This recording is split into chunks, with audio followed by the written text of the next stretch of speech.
can be verbally. What we're here to talk about today is kind of almost a moot point at this time, although it probably will become an issue again in the near future. But we have the University of Tennessee for many years now, dating all the way back to 2001, as far as we can tell from documents that we've been able to encourage UT to release to us through information requests. We've seen that the University of Tennessee has been interested in exploiting natural gas resources that they have on the UT's Cumberland forest. Cumberland Forest, for folks that don't know, is a roughly 8,000 acre assemblage of land, two separate parcels that the university was gifted with so that they could do experiments on the reclamation of areas that were damaged by past mining activities for coal. And the university did a great job with this. The research has been, spectacular in terms of its results. Natural native hardwood forests have been reestablished. A lot of the hydrological problems that have resulted from those past mining activities have been repaired. Wonderful habitat and a place where students can go and work in a natural environment. Yeah, boom, boom. So we like this. Now I can actually show you some pictures about that. So here we're looking at, I was talking about, we have two different parcels. And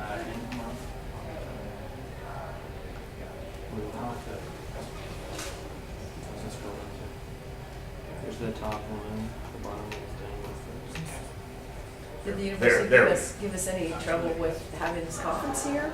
No, not at all. I think that universities are really big institutions, and so you've got some folks within the University of Tennessee's Institute of Agriculture are the ones that are interested in doing research around fracking. I'm going to get to how we got to a research point, and then you've got the people who actually make the money, gather the money together for the school, and I think they're very, very unrelated, departments within the university. And so this initiative originally came out of folks that are really just trying to generate revenue for the University of Tennessee. States aren't being as kind to their land grant universities as they used to in terms of making direct appropriations and investments in our public schools. And so schools all around the country are kind of desperate. They're looking for other revenue sources that they can pursue to fund their programs. Decades ago, we had a lot of problems with universities that owned vast acres of forest land as investments in their endowments, pursuing really intensive clear-cut forestry. And students all around the country got together and applied pressure to their universities to adopt more sustainable, ecological forestry practices in their schools. And we were successful in a lot of places. We're now seeing all across the country universities that have lands that are suitable for gas and oil exploration, thinking, hey, here's another revenue stream that we can go after. So back early 2000s, UT had floated this idea that they would like to take a look at what oil and gas reserves they have on these properties and whether that's going to be able to bring some money to the school. Back then when they brought it up, they had to go to the State Building Commission. We've got a gubernatorial appointed board of officials that make determinations about the disposition of state public assets. They call it the Building Commission, I guess because they look at buildings that the state owns, but it also applies to properties that are owned by our prison systems, by the Wildlife Resource Agency, by state parks, state forests, and in this case, the University of Tennessee. They went to the State Building Commission. The State Building Commission said, no, we don't sell minerals off of our state public lands, go away. UT came back a couple of years later to float the idea again, no, we don't have a policy of selling, leasing mineral resources on our state public lands. This was under the last administration with our new governor, who people may have heard, he's got a little bit of interest in the oil industry. When he came on board, he appointed a new commission, State Building Commission, and the man that he appointed to be the head of the State Building Commission, Mark M. Keyes, He's an interesting guy. He sits on the board of a company that owns vast timberland resources in all southern states except for Tennessee. So I guess that protects him from a conflict of interest here. That company does, in fact, not only practice forestry on these timberlands, but they engage in oil and gas exploration where it's available. He also sits on the board of directors of a company that makes valves and internal parts for the pumps that pump natural gas and oil out of the oil and gas development areas. Just interesting that he happens to sit on those board of directors.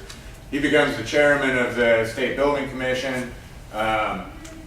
This now becomes an easier thing for UT to approach the Building Commission with, and somewhere along the way they're encouraged to embrace the idea that this will actually not just be revenue generation, but a research project.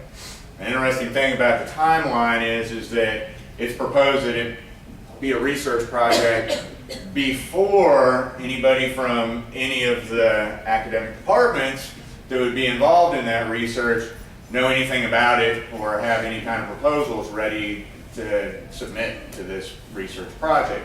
It's really just a PR move, but it makes it sound more palatable, and they go to the State Building Commission. The State Building Commission approves them going ahead with a request for proposals from the oil companies. Like give us your bids, your proposals basically on coming in and developing these resources. Throughout all of this, we had Southern Environmental Law Center, Sierra Club, Tennessee Citizens for Wilderness Planning, Tennessee Clean Water Network, many of our best organizations in the state and this part of the state in particular get on the phone weekly trying to figure out how can we get the university to consider carefully making this decision, and not just leaving it up to administrators that are looking for revenue, but let's actually have a robust debate. That's supposed to be the purpose of a university, is to, explore ideas, have robust debate, get to the truth of matters. And we really got no positive feedback from school leadership in terms of making that kind of debate, opportunity, or discussion possible until we finally figured out that we have this process by which we can petition to have the Board of Trustees hear a matter. We did so. They finally put it onto the university board's meeting for October that they were going to hear about this fracking situation. We had several students, one of them in the back room, Grace Strange, petition to be heard by the board. And then, lo and behold, yesterday, announcement comes out that the university is going to shelve this project for a little while. Now, the real reason that they shelved this project for a little while, we love to claim it as, community groups, brought all this pressure to bear, and they decided to back off. Which we did. We did, but... you can see there's well over 3,000 signatures there. I asked them about the environmental thing yesterday. They said that has absolutely zero. Yeah, it totally is, no, we're not influenced by those people at all.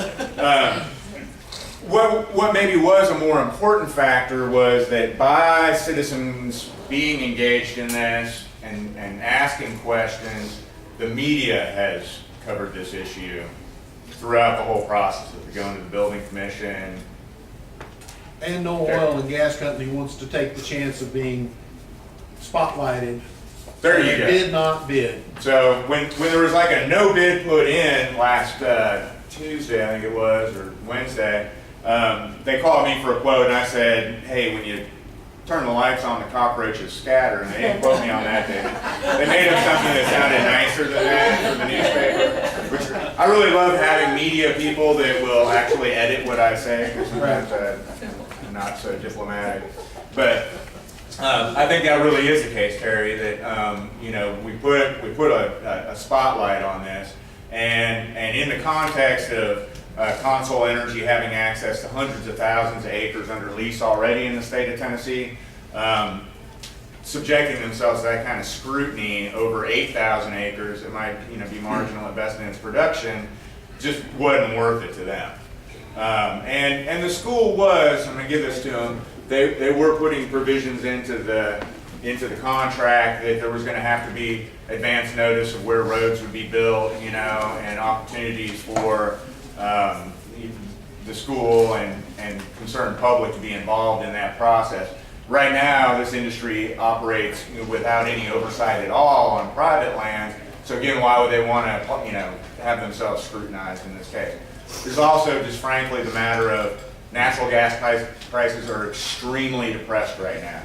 We've had so much speculation in other regions of the country, in the Barnett Shale in Texas, and the Marcellus Shale in Ohio, West Virginia, and Pennsylvania, and overproduction occurring, that the price is very low.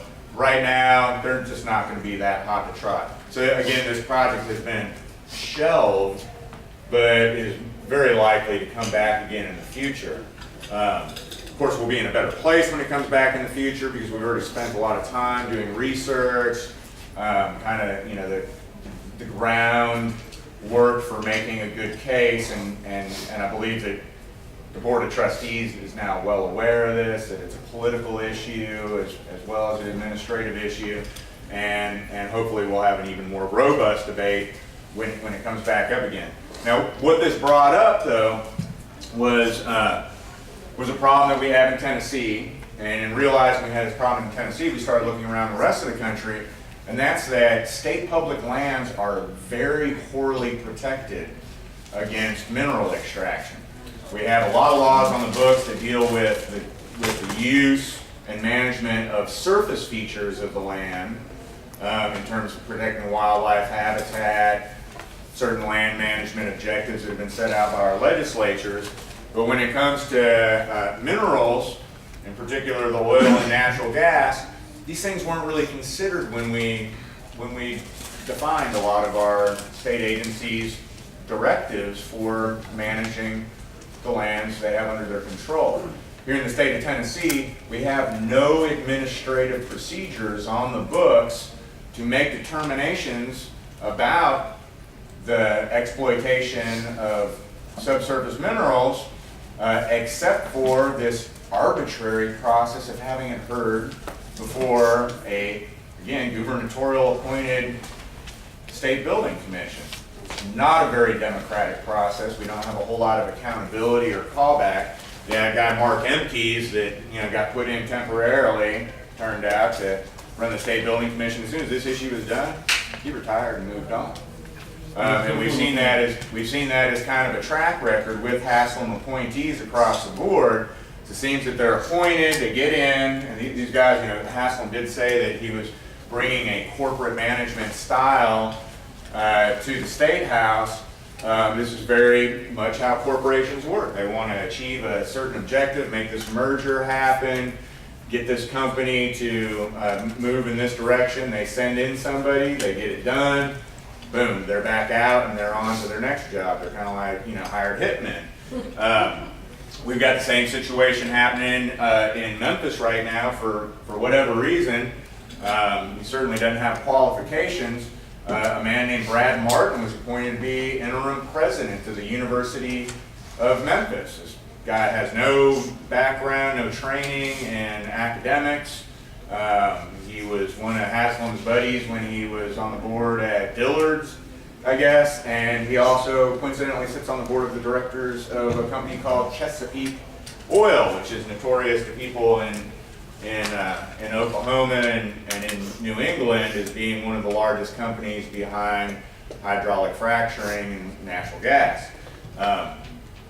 What does he want to be down at the University of Memphis for? Well, we know that our seismology department down there has been extremely critical of and has you know, basically stated that earthquakes occurring in eastern Arkansas are a direct result of pumping wastewater from fracking operations into deep wells.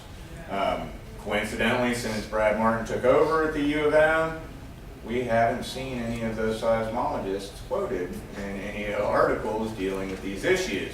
And it's always a tricky thing, you know, when you get into academia. We know that people that go in, become scientists, are doing so because they want to, expand human knowledge regarding issues that they're interested in, but they've got jobs and they're beholden to, you know, the path of money as it comes into our schools. And increasingly, our schools are not funded by the state and by the public. They're funded either by tuition, which are of course on the rise, or they're funded by private partnerships with corporations that are engaged in different activities.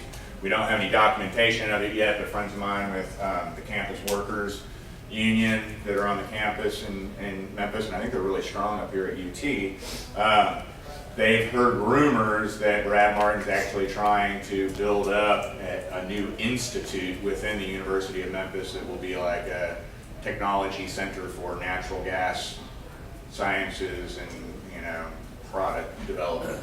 This be similar to the American Tobacco Institute, whose only function is to obfuscate or keep people from knowing the truth about the situation? Well, you know, obfuscation is like one of the things that, you know, industry really likes to do to us. And they've done it to us on this fracking issue, certainly by narrowly defining the debate about the discrete impacts of water contamination that could occur at the borehole. And all across the country, we're seeing legislatures and state environmental agencies narrowly focused on, hey, what kind of cementing do we need to do, like to protect the groundwater where this borehole passes through aquifers. We're seeing now, hopefully here at this conference, it's really coming to light that the impacts of fracking are not limited to that discrete impact of that borehole, but what's happening in terms of where they get the sand for the projects. What's happening to the landscape where we're seeing these transmission lines being built to get the gas out of the fields and then into these bigger transmission systems that deliver it eventually to export markets at ports on the coast. In West Tennessee, we've got natural gas lines that have traditionally carried gas north from conventional natural gas resources where they're drilling for oil in the Gulf and the natural gas comes up as a byproduct. We would send that through big pipes to our cities in the Midwest for home heating and sometimes electrical generation.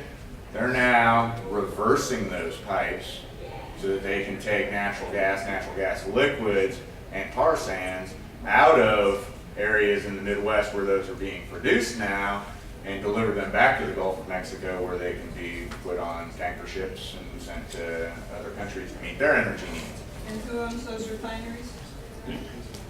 Who owns those refineries that stuff is going to, the oil? David Cumberland. Well, it depends on what you're talking about, but you know, we've got some oil that's coming out of North Dakota that goes to the Valero refineries. They actually refine some of it in Memphis. It's as far as export facilities go, I'm not an expert on what's happening There's two down there on the coast. There's two liquid natural gas export terminals in the United States. Well, sorry, there's one. It's in Port Charles, Louisiana, and there was one proposed for Cove Point, Maryland, and there's a workshop today about that. And it actually just got approved for construction, so it doesn't exist yet, but it will, unless there's strong citizen opposition. Yeah, you said the pipes have been reversed to do, for example, transport of the oil, transport now, instead of natural gas, of the tar sands. And they are headed for refineries that, some of which are owned, controlled by the Koch brothers. So as we try to define our entities. Good. I didn't know what you were getting after there in terms of particular companies owning it, but you're welcome to bring that up. I have no problem talking about, is that how you say their name? I've been calling them KOCH. I've been calling them the Koch brothers forever, but so, and these are the things that we do need to bring up, because when we go before our legislatures, this is really the battle that's going on. Is you've got money coming from Koch brothers, you know, on one side of things, and then you've got money coming from another bunch of philanthropists that might have the D behind their name in terms of their giving, but they're on another side of things in terms of the investments that they've made. It gets really complicated, and I don't want to, you know, start throwing out aspersions and whatnot, but a good case example is what has happened over the tar sands pipeline.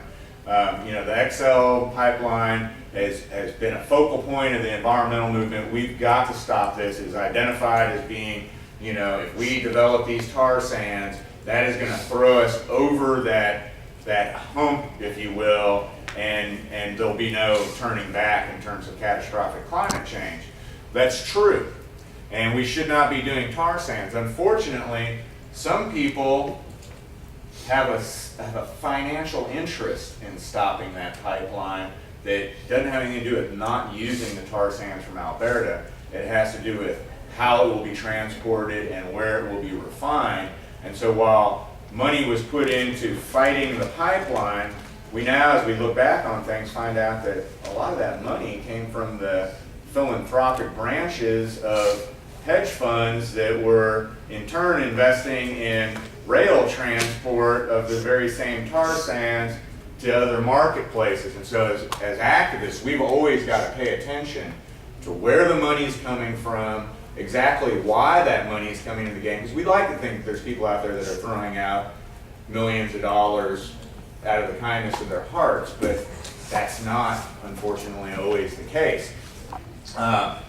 So in the case of these pipelines, and this gets into some really interesting notions. We've got public utilities now across the country intervening in these reversal of natural gas pipelines because they're concerned that they're not going to be able to meet their contractual obligations to their customers in the future if too much of the capacity, the delivering capacity, natural gas, is reversed to meet these export market needs. It's interesting to note that in that Lake Charles facility, it was built to import natural gas. We did not have a huge natural gas industry here. We wanted to be able to bring it in from where it was being produced in, I guess, Venezuela and other conventional oil producing regions. And so a lot of money was invested to bring liquefied natural gas into the United States. And now it's convenient that the same equipment can kind of be reconfigured and turned around so that we can send the natural gas back out. On that note, I believe that there's now 24 other export facilities that are in the permitting process.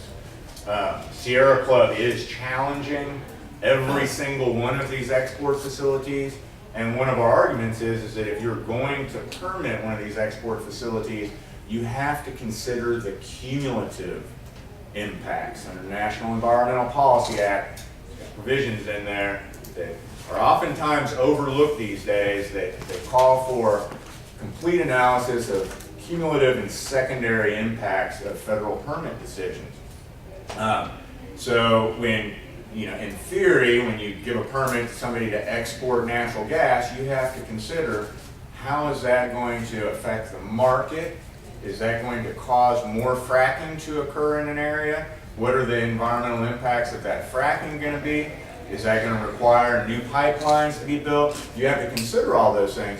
Unfortunately, folks have figured out how to get around this by breaking everything in what they call independent utilities.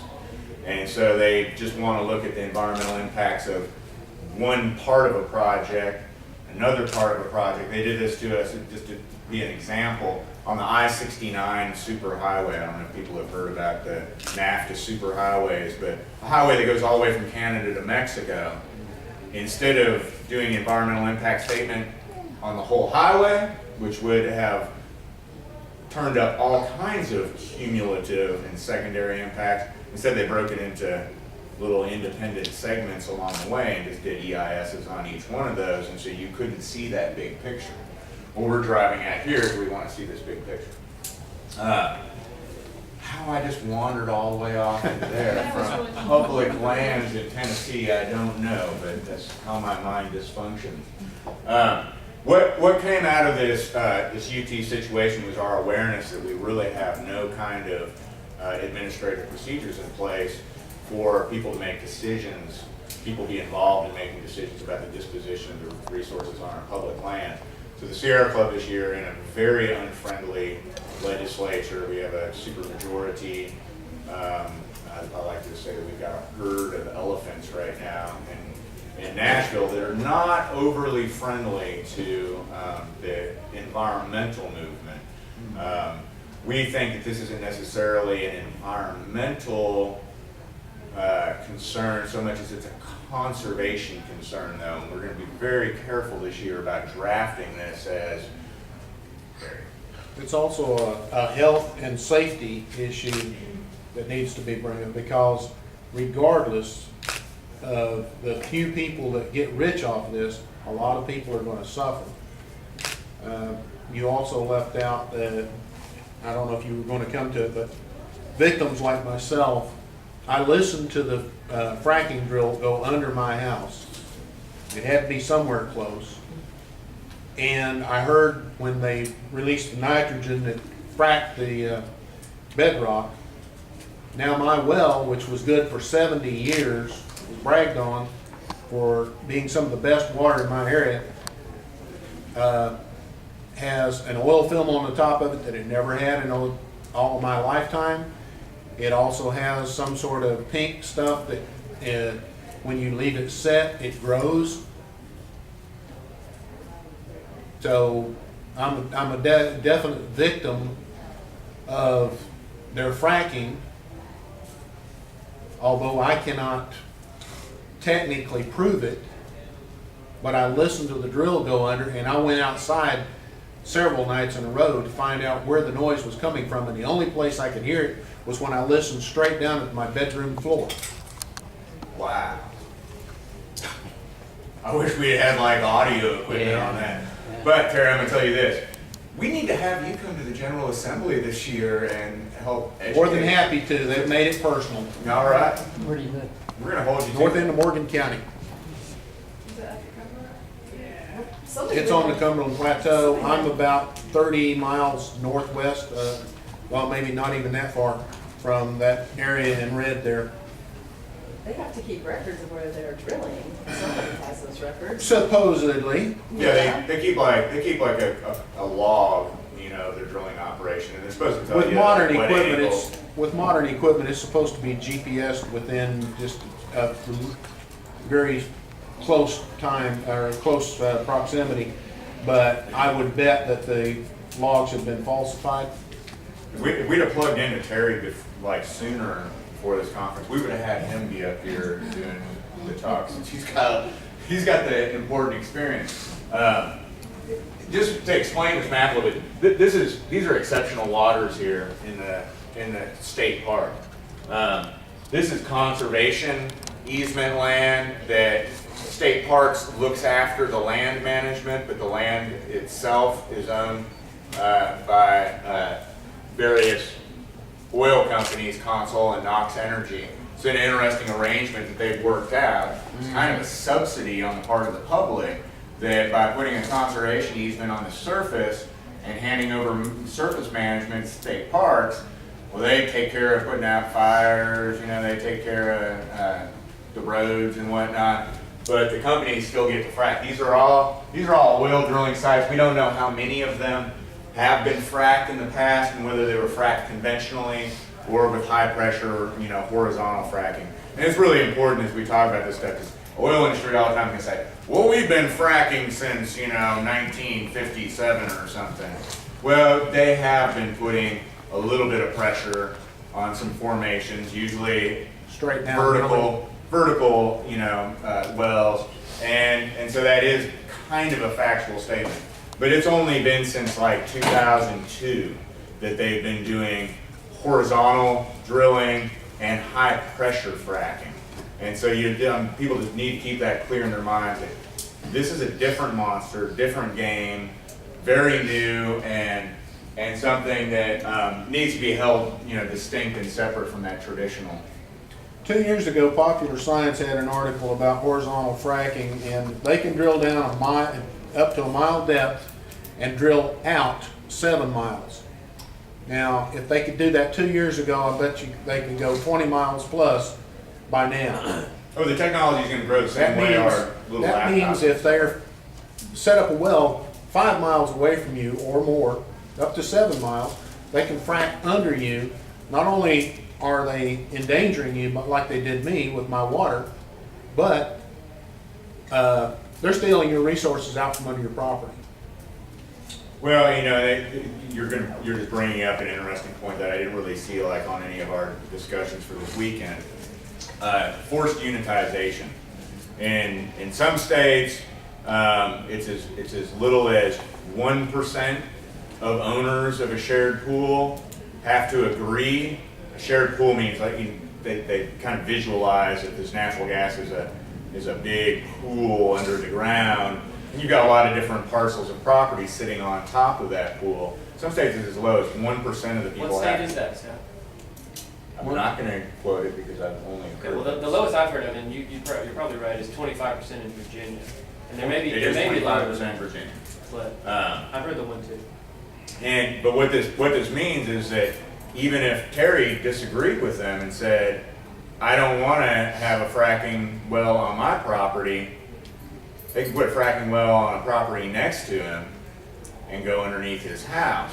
In the state of Tennessee, it's 50% of the landowners have to agree. And then the other 50% are forced to go along with it. And this is where it gets really perverse. The people who agree get a bonus on the front end of things. From that bonus, they are asked to contribute to capitalization of the well. The folks that were forced to participate are also asked to contribute to the capitalization of the well, and if they don't on the front end, it will be taken out of royalties that they're given later when the well starts producing, but taken at 300%, which is like, that's, I mean, absolutely usury. And it's a taking of their private rights, property rights, and really of their personal wealth. So just so that people see that Tennessee has been hit hard. I like the way that this shows us that public lands are already being drilled on. A lot of times this is because wildlife management areas, state park lands, state forest lands were acquired without mineral rights. Companies held on to their mineral rights as they sold that land to the state of Tennessee to achieve surface conservation objectives. And in a lot of these areas that you're seeing on this map is where we were doing contour mining, high wall mining for coal, and the state was buying these lands to be able to reclaim them from, damages that were done by companies that would, get the coal out and skip town. Which brings up another interesting issue, is that when we have these wells on our state lands, and one of these companies goes bankrupt, who has to go out and take care of capping these things and The sealing them up? taxpayers. That's right, it's the taxpayer. Right now in the state of Tennessee, we're charging one of the lowest severance taxes on natural gas, and even while, was it West Virginia's got the 25% of people for forced unitization, they've got Virginia, they've got a bad law in that regard. But I guarantee you, the state of Virginia is getting more severance taxes out of this industry than we are. And What is the severance tax? Can you I'm explain? sorry, thanks for asking. I apologize. The severance tax is something when you remove a product of value from your land. If it's timber, you have to pay a severance tax on the value of the timber you took out of your land. And if you take minerals out of the ground, you're paying a severance tax. The company pays this tax, The company pays that tax. not the landowner. The idea is that the company pays a tax on that, so if they leave suddenly, It's like a royalty to the government. It's a royalty to the government. And then- and and that's that a money's term they supposed use to in be- some other states. Yeah, and that money's supposed to be earmarked to go back into the community that it comes from. Now that doesn't always happen exactly as it should, or maybe in the way that people want it to happen. But that's usually what's And said. it's also supposed to pay for the regulation of the industry itself. Right. So that's a big problem here in Tennessee. We're charging, I believe, 3% is like the rate across the board on gas right now. That's based on market prices, and that's not generating enough revenue to do the work that we need to do in the field. We currently have 2.5 oil and gas well inspectors in the state of Tennessee. And What is 80,000 wells? yeah, with 80,000 wells, many of which are poorly mapped. We don't really know how well they were capped. They used to do capping of these wells by shoving a big round pole of timber, down into them and pouring a little concrete in behind it. Needless to say, eventually that wood's going to rot, concrete's going to fall apart. I've even heard of them taking a small pine tree or other evergreen and shoving it down there and using that to pour the concrete on. Yeah, that's exactly what they're doing. And, I guess back in the old days that was considered like, good technique. But of course, back in the old days, we didn't know how many environmental impacts were associated with the release of these chemicals. We do now. We've got all kinds of abandoned wells out there already that we're not being able to deal with. State of Wyoming just went through boom and bust on natural gas. They had all kinds of, guys start up companies, go out and dig wells. They didn't get transmission lines in place. They weren't able to get gas to market. A bunch of them went bankrupt. State of Wyoming's like just hurting right now in terms of like what's been forced on the taxpayers in terms of going out and cleaning up after this mess. We like to avoid that in Tennessee, but particularly when it's on our public lands, because we are absolutely directly responsible for that, and these are our conservation areas that we want to protect. So we're going to be working diligently in this General Assembly to do that education of our conservative supermajority, that this is in the interest of the taxpayers of Tennessee. It's good fiscal, prudent fiscal policy, and that it's a conservation issue. These are the lands that our hunters are on, that our fishermen are on, traditional supporters of the supermajority, and it's not just environmentalists, complaining about pollution. Question, when you say 80,000 abandoned wells, do you also? No, 80,000 wells. 80,000 wells I mean, total, 80,000 abandoned wells. and in use. Do you also include in that count the domestic water wells? No.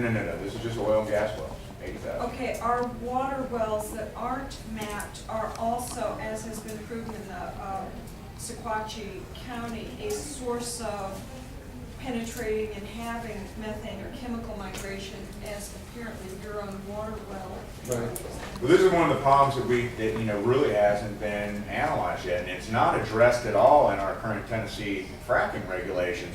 But yeah, where a horizontal drill intersects with an unknown water well, boom, you've got a direct, clear, path of contamination there, and we don't know where a lot of these wells are. And Tennessee is kind of notorious for not doing a real bang-up job. I'm in Memphis. I'm more familiar with Shelby County. We basically made private wells illegal years ago, but we're still every year discovering wells in Shelby County that are still there, not capped in any way. And so I'm going to assume that that's going to be the case almost everywhere in Tennessee, and that's a huge risk and concern. And they have no way of knowing that unless they do extensive baseline studies within the actual radius of the drilling operation. So we're looking into this in other states too, because we're not the only state that's dealing with this situation. All states created their public lands with different purposes in mind. Some clearly say that they're there for multiple use, extraction of resources. Some states say that it's really just for conservation purposes. But all states are hungry right now. Mm-hmm. One of the things that can bring us together all around the country is that most of these state public lands have actually been purchased with federal dollars. There's several different acts that have created pools of money, either to be made available through wildlife resource agencies for buying wildlife management areas, for buying state parks, for buying state forest lands. And because that federal money has been involved, there is a legal argument that is being explored right now that the federal government would be due some part, if not a majority, of the royalties that came from that extraction. And we believe that would prove to be very much a disincentive for state governments to take on the potential liabilities and risks of the activity if they're having to actually share the money that they get with it from, Uncle Sam. None of our states right now really like sharing with Uncle Sam. So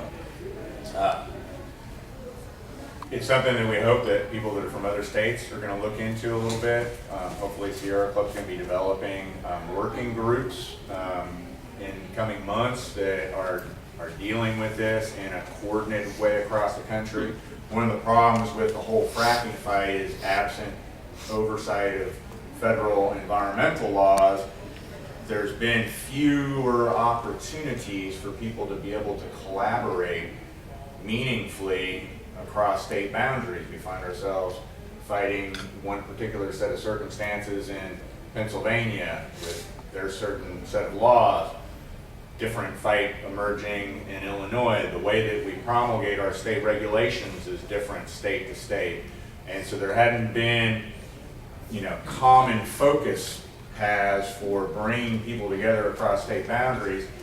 And public lands, if we're going to be pursuing this angle in terms of federal money having been used to acquire much of them, is going to provide one of those pathways. The other pathway is going to be the pipelines that cross from state to state to carry these products to their eventual marketplaces.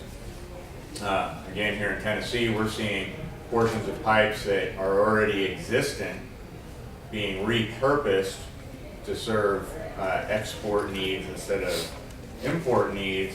And then you see new pipeline being built to connect to those pipes from the producing fields. That's another point. Not too long ago, they were promoting oil and gas on the basis that the U.S. needs the energy. They got all the As a bridge fuel. all the giveaways. They get incentives to drill. They got regulations held off to produce energy for the United States because we were energy independent or energy dependent on the Far East, the Middle East, and now they're exporting that energy. It's a very important point because it's a shell game, Right. Our president said we had 100 years of this cheap, clean fuel available to us, and then this last week he signs off on a permit to export that resource to other nations. So it is a false argument, and it's setting up for an interesting debate in Congress because we actually have the American Manufacturers Association joining with environmentalists to challenge these export permits, because American manufacturers know that if they're going to remain competitive in the global marketplace, they need to have that cheap energy that they were promised. The same argument swirling around the tar sands development. I mean, I literally sat in our General Assembly in Tennessee and saw a guy from the Canadian, embassy, consulate, that's what they have here, come in and tell our General Assembly that this was for domestic energy security. He had a slick, glossy package with him, and PowerPoint slideshow. And why is he trying to convince the Tennessee General Assembly that the Keystone XL pipeline is good for domestic energy security when it's not coming anywhere near our state? We're not going to get any of the products from that. Anybody that knows how that business arrangement works, it goes down to Port Arthur, Texas, and gets refined and sent on to foreign markets. But these people are 10 and sometimes 20 years ahead of us in terms of planning how they're going to get these things done and past us. And then because we all have lives that we like to live and go hiking and have children and families and stuff like that, it seems like we're always just finding out about these things almost at the last minute, rushing to respond to it, and oftentimes finding ourselves misled. You implied earlier that early on, a lot of environmental groups, my own beloved Sierra Club, were enticed to believe that natural gas was a clean bridge fuel that was going to allow it to give up dirty carbon dioxide belching coal power, and we were going to do this cleaner burning natural gas. I'm going to give them a little bit of an excuse. I think like many people, they believe that natural gas was something that came as a byproduct from conventional oil drilling. So it was looked at as a resource that may otherwise be wasted, flared off, directly into the atmosphere because it didn't have a marketplace, and so this was a thing that we were going to be able to use, and it was going to burn cleaner. We had no idea really what was coming down the pike in terms of hydraulic fracturing and the kind of widely dispersed impacts that it was going to have. I've got 2 wells on a neighbor's property. One of them is an oil and gas well, the other one's a gas well, so it can be both ways. Yeah. But the combined oil and gas well, which is not in commercial production, cost $80,000 in about 1982. The city of Sunbright got a grant to put up 3 sets of solar collectors that totally, all 3 of them total would have the area space of this room, of the floor. That cost $90,000. The city of Sunbright powers City Hall, which is small, the city garage. There again, it's not, I mean, we're not talking a major metropolis. I think there's about 5,000 people in Sunbright area. The city park, the library, and the fire hall, and they get $200 per month over their energy cost by that solar panel system. Terry, we're going to have you come and talk to the General Assembly about solar Like I power. said, I'm more than happy because when I've been around, I've not been in the oil industry per se. I've worked in oil refineries, but I know from living near it, it takes 9 steps of energy use and pollution to take oil, to get oil and take it to the refinery. That's 9 steps to get it to the refinery. There's 5 more steps before you get it to the service station where you put it in your car. Each one of those is polluting, and it's using energy. Now, when you put up a solar panel or a wind turbine, you don't have to do anything else to get energy from them. But the oil industry and the gas industry says it's cheaper than wind and solar. The health effects alone from being around refineries or oil wells or the oil that gets leaked on the roads is another cost. That's right, but it's an externalized cost. Right. They we don't will incorporate not that admit into it. the price of the gasoline. Right. Or the natural gas power plant. And increasingly that's what we have to do is we have to force this industry to internalize these costs. And there's different ways of doing that. The most effective way that we figured out is what we're going to be doing tomorrow afternoon, which is we're going to go out and we're going to report every water quality violation that we see from them building their roads and their pads for their oil wells and report them to TDEC. And we've estimated that in an afternoon's work we'll be able to generate maybe a $40,000, $50,000 fine tally against them. That's one way of making them pay, more of their cost. But we also need to make sure that we have elected officials understanding that even though taxes aren't very popular, we need to apply greater taxation to these type of industries. They should be paying higher royalties for extracting these resources out of our ground. They should be paying royalties that adequately account for not only the known costs, but the possible costs. You mean instead of the taxpayers paying them to take our resources and pollute with oil depletion allowance, the subsidies, the various other forms of things that we're paying them to mess our health up? I would ask as you opposed to rephrase it, instead of saying we need to tax those industries. We heard Bill McKibben a few weeks ago talk to us here in this area, and he said this is the only industry where we don't make them pay to dispose of their own waste. So you aren't taxing them, you're simply saying they have to pay to dispose of their own waste, whether that's carbon dioxide or those chemicals that need to be separated. Thank you for that. Bill's a very much more diplomatic guy than I am. And it's probably why he gets invited to speak to more groups. Is the wrap up done? All right. I hope this was like a good, informing discussion. I wanted to kind of like not just talk about the UT situation because we kind of want it, sort of. Temporarily, anyway. Temporarily. And again, I want to put it out to everybody in this room that wasn't around this morning.